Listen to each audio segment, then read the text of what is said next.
Good afternoon. I hope you can all hear me. Yep. We've now moved into the 21st century, dragged a speaker up the hill. Just to save Jill's voice, not mine, I can shout. Jill's nice, wee quaint voice. So first of all, I'd like to welcome here to the Royal Society annual commemoration for the Massacre of Glencoe, where Henderson's and McDonald's were murdered under trust. Yeah, they invited people into their homes, and for doing that they had the murderers in their homes, and then they were put to the sword. Not just put to the sword, but heinously put to the sword. Obviously Jill will go further into that, but please remember, when we have a moment of reflection, just remember that the sword might be an easy way to go. There was people who ran out into the snow to avoid being slaughtered, froze to death. These people and these bodies may never be recovered, so the actual number who died up here may never actually be known. So I'd like to ask Viv to say our first prayer. Be, O Lord, a guiding star above me, a smooth path below me, a kindly shepherd behind me, and a bright flame before me, today, tonight, and forever. Amen.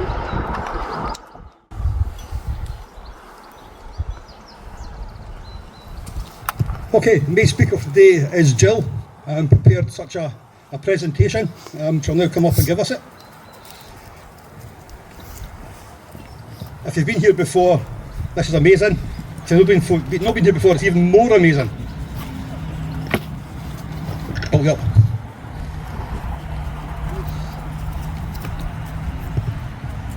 There we go.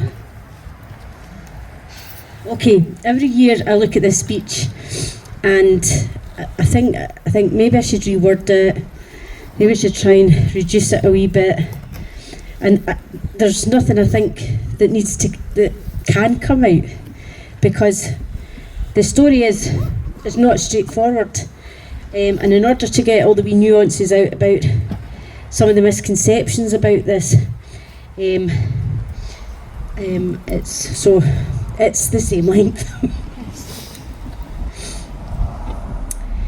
And my things just come undone. Hang on.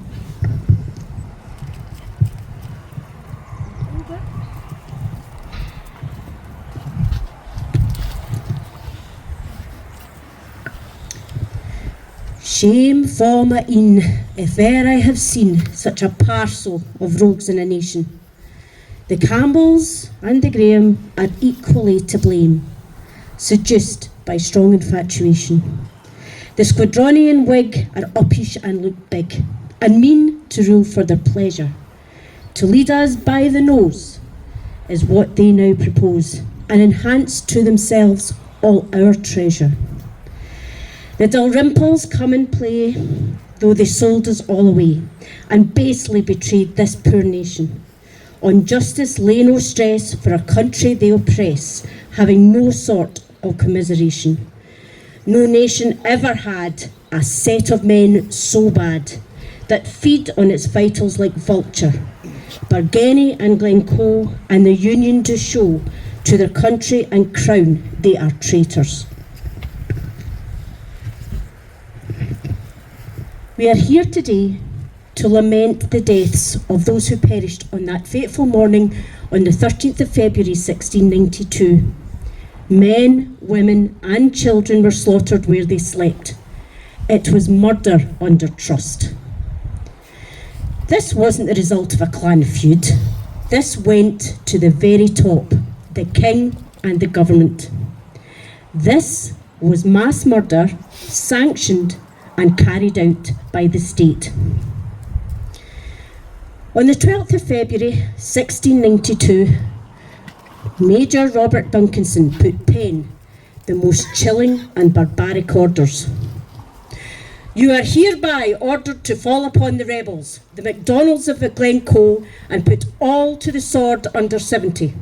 This is by the King's special command, for the good and safety of the country, that those miscreants be cut off root and branch.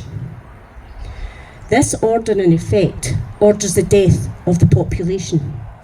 It does not discriminate between combatants and non-combatants, young, old, women or children, all to be put to the sword. So, what events led us to this abhorrent and despicable murder under trust? Well, we start in 1688. King James VII was exiled to France. Already Lowland Scots had been developing hostile ideas about Highlanders that were firmly rooted in the ideas that Highlanders were barbaric, violent, uncivilised and fundamentally disorderly. They had a champion for their cause, John Dalrymple, Master of Stair. On the 30th of April 1689, John Graham, Viscount Dundee, our Bonnie Dundee, raised the standard of James VII, proclaiming the start of the First Jacobite Rising. Dundee was aiming to restore James as King of Scots 2 days after the Scottish Parliament had formally declared him deposed in favour of William and Mary. He then went on to be victorious at the Battle of Killiecrankie in July, but tragically was himself killed in the battle. According to Kensington Palace, this rising never really posed a serious threat to the new monarchs. In June 1691, William's government entrusted John Campbell, 1st Earl of Breadalbane, to enter negotiation with the Jacobites. He was armed with a bribe fund of £12,000. Breadalbane managed to persuade a few Jacobite chiefs, but by all means not all, to agree with a 3-month ceasefire. Shortly after this, William caught word that some of the princes of Europe regarded him as incapable of crushing a mere handful of naked savages. His vanity was truly stung. So he raised the stakes by issuing a proclamation dated the 17th of August 1691, in which he demanded that all the Jacobite chiefs sign an oath of allegiance to him no later than the 1st of January 1692. If they acquiesced, they would receive a pardon and be accepted into the king's peace. However, if they refused, they could expect consequences. The proclamation was interpreted by John Hill and put out as thus: the persons who have been in arms before the time foresaid and shall plead and take benefit of this our gracious indemnity shall swear and sign the oath of allegiance to us by themselves or the sheriff clerk subscribing for such as cannot write, and that before famous witnesses betwixt and the 1st day of January next to come, in presence of the Lord of our Privy Council, or the Sheriff, or their deputies of the respective shires, where any of the said persons lived. So this is where our story begins.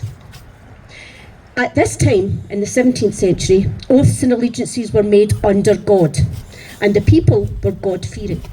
In order to pledge allegiance to William and Mary, the clans had to seek permission to be relinquished from their oaths to King James.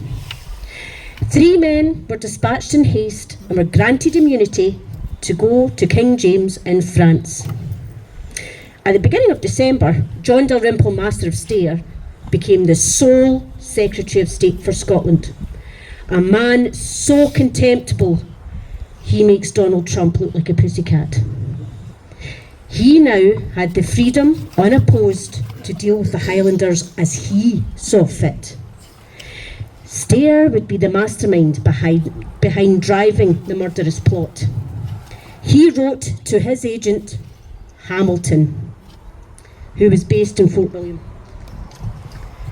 He said, "It may be shortly we have use of your garrison, for the winter time is the only season in which we are sure Highlanders cannot escape us, nor carry their wives, bairns and cattle to the mountains. The MacDonalds are the only popish clan in the kingdom, and it will be popular to take a severe course with them. Let me hear from you whether you think that this is a proper season to maul them in the cold, long nights." Now, Dalrymple's knowledge of the clans was insufficient. He was a lowlander and unaccustomed to the Highland ways. Therefore, he would have had to have sought an insider's knowledge. Who better to support a brutal and hateful move in the Macdonalds than John Campbell of Breadalbane? On the 21st of December, only 10 days before the deadline, the word finally came from King James that to keep his subjects and their families safe, they could indeed relinquish their oaths. That did not give MacIan of Glencoe very long to pledge his allegiance. MacIan of Glencoe, or Alistair MacDonald, was the 12th chief of Glencoe. He had distinguished red hair that had turned white with age alongside his beard and moustache. He was 6'7" tall. He had been described by those who knew him as strong, active, and of the biggest size, much loved by his neighbours, blameless in his conduct, a person of great integrity, honour, good nature, and courage. Kensington Palace considered MacIan a thief and a murderer. Many elements conspired against MacIan when it came to pledging the oath to William. On the 30th of December, MacIan and his gillies ploughed through the snow, bent double with the cutting wind, and arrived in Inverlochy. MacIan presented himself in front of Governor John Hill. "I have come to swear the oath. Will you administer it that I may have King William's indemnity?" Now, Hill was an old Cromwellian who was ageing and wailing. He had developed sympathy for his wards over the years. He was a man committed to the notion of doing the Lord's work in a patient and honest manner. His depute Hamilton, however, was everything Hill was not. And Dalrymple was happy to use this man and his brutishness as his conduit.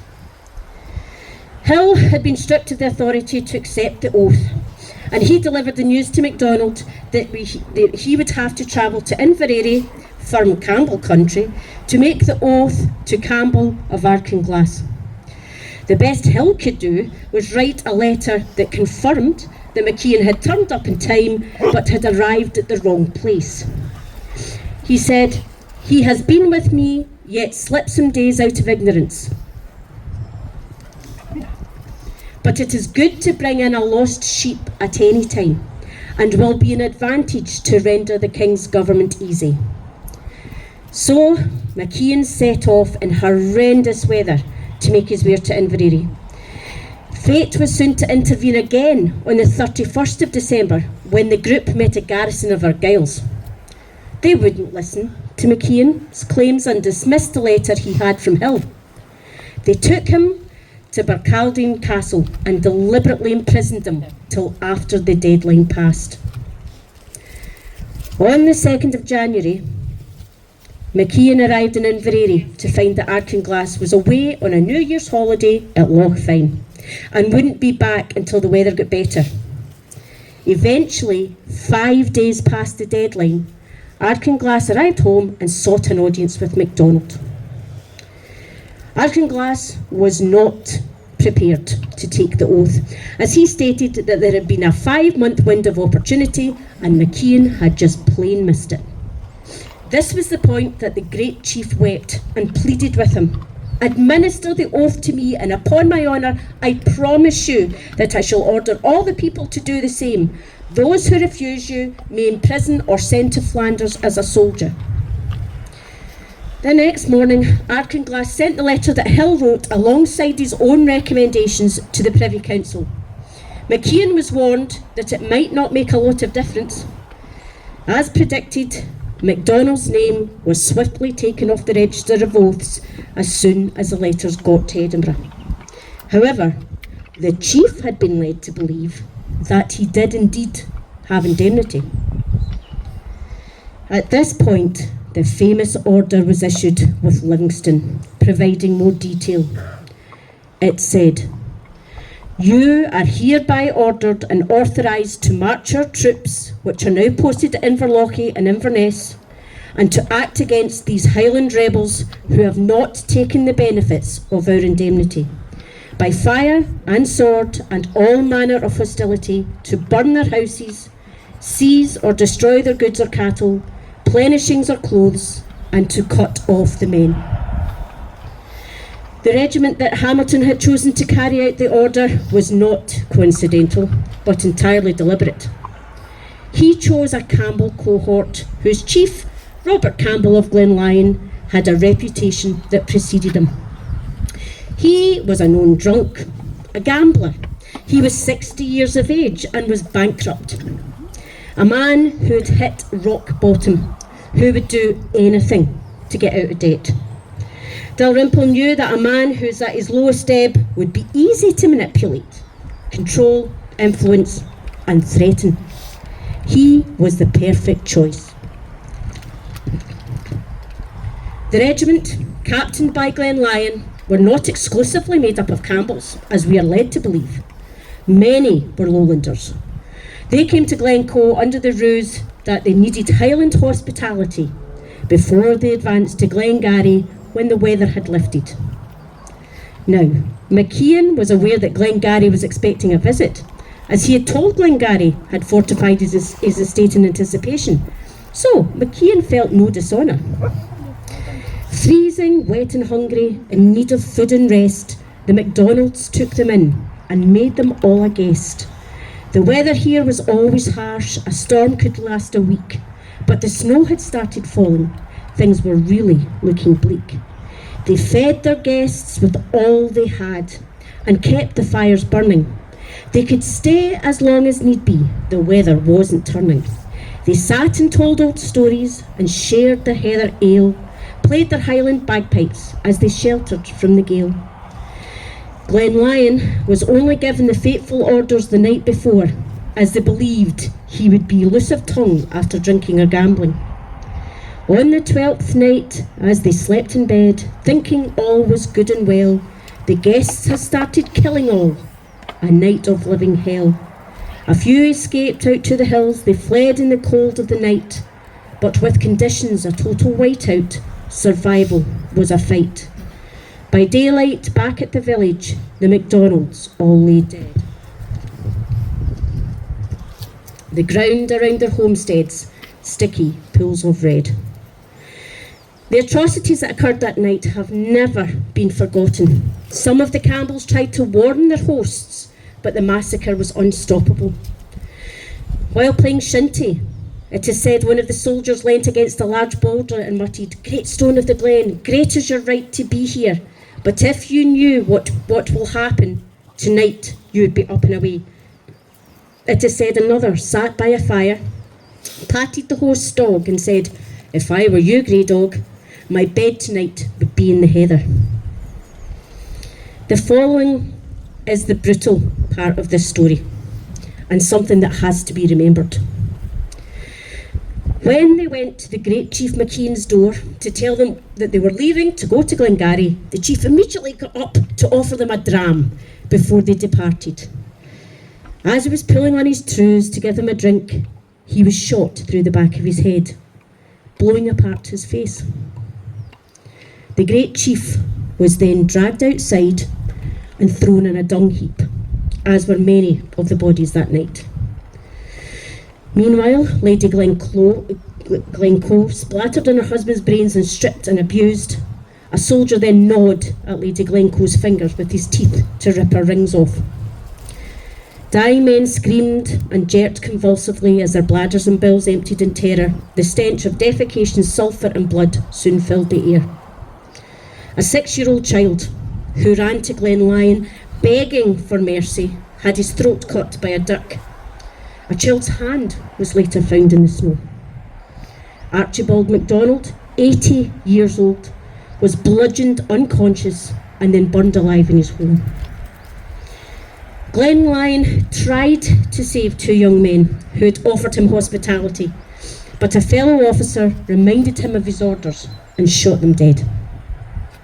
Homes were raided and burned, the stench of death furling into the air. Those who managed to escape were only dressed in mere bedclothes. Many ran to the hills, but died with exposure by the morning. MacIan's son had tried to escape. The Master of Stair accused Glenlyon of having failed his mission, as he wanted the old fox and his cubs to have been eliminated. Over 30 men, women and children were killed, not all MacDonalds. A great many Hendersons were among the dead. They say that there could be up to 70 people died altogether that night.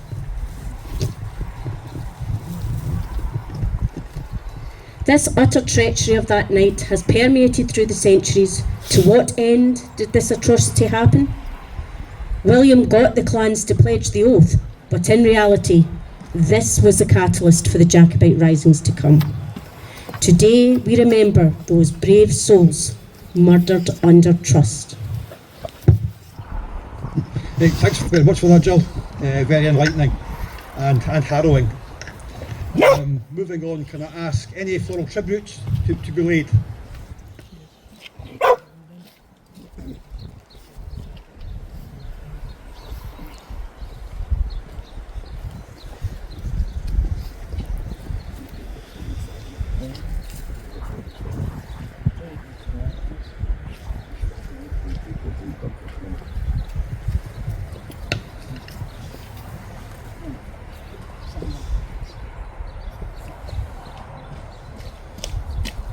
Thanks, Maria. Can I now ask us to bare our heads and bow our heads and a moment of reflection. Think what happened here, those terrible, terrible, terrible days.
This year, I've changed the song, and this song was written by Glencoe about a genocide. Not this one in particular, but I think the words are very poignant for this event. Where do you lie, my feather? Where do you lie, my son? Where do you lie, my true love? When will the truth be won? Our friends, they came to protect us. Our friends, they bade us bide. Our friends left us standing there naked. We nae place left to hide. Where do you lie, my feather? Where do you lie, my son? Where do you lie, my true love? When will the truth be won? Our neighbours, they came wi 100-year hate. Our neighbours, they came wi guns. Our neighbours, they came for our kinsfolk, and they slew them everyone. I sorted your grave with my mother. I sorted your grave in vain. I sought the bare bones of the truth and the men. Feather, where you lay? Where do you lie, my feather? Where do you lie, my son? Where do you lie,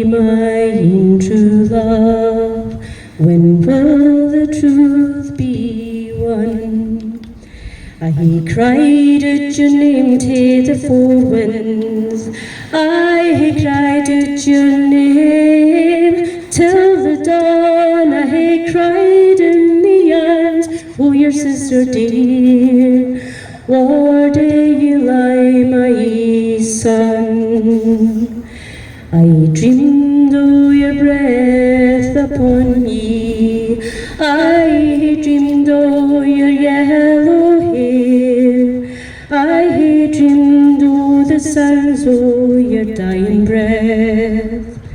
Where do you lie, my dear? Where do you lie, my feather? Where do you lie, my son? Where do you lie, my true love? When will the truth be won?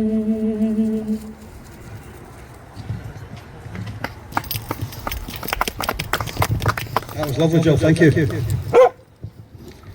Okay, we're getting to the end of the service now. We'd like to ask Marty to come and give us a toast.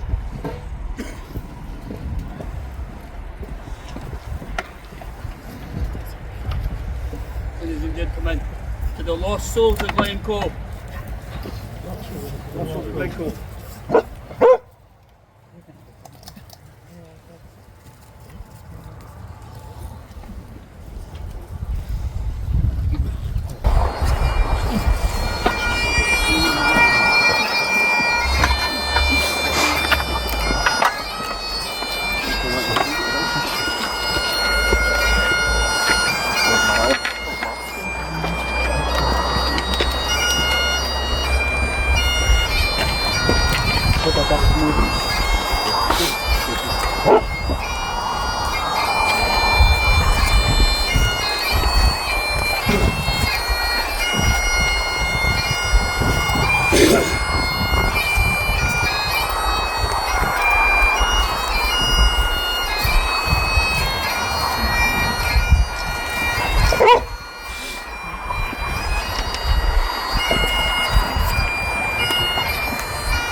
Thanks very much, Chris.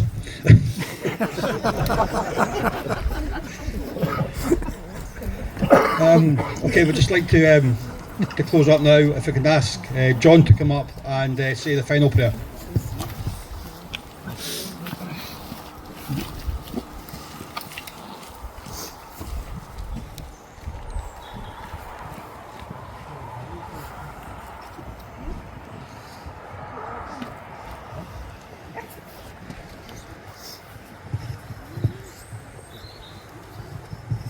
May the wisdom of the mighty Counselor direct you, the strength of the mighty God protect you, the love of the everlasting Father embrace you, and the peace of the Prince of Peace surround you. Amen. Thanks, John. That concludes the service this year. 6th and 7th of February next year is the Glencoe weekend. So we'll be up here on the Friday night, and obviously we'll do the service on the Saturday. For those who haven't been before and want to come again, the hotel are taking bookings for next year already. So if you do want to come and you're staying in the hotel this year, on the way out on Sunday, book your room for next year. Yeah, it'll save a lot of hassle, me chasing people and bits of to and fro. So if you do want to come, 6th and 7th of February next year, book your room on the way out on Sunday. Thanks for your attendance. Thank you very much.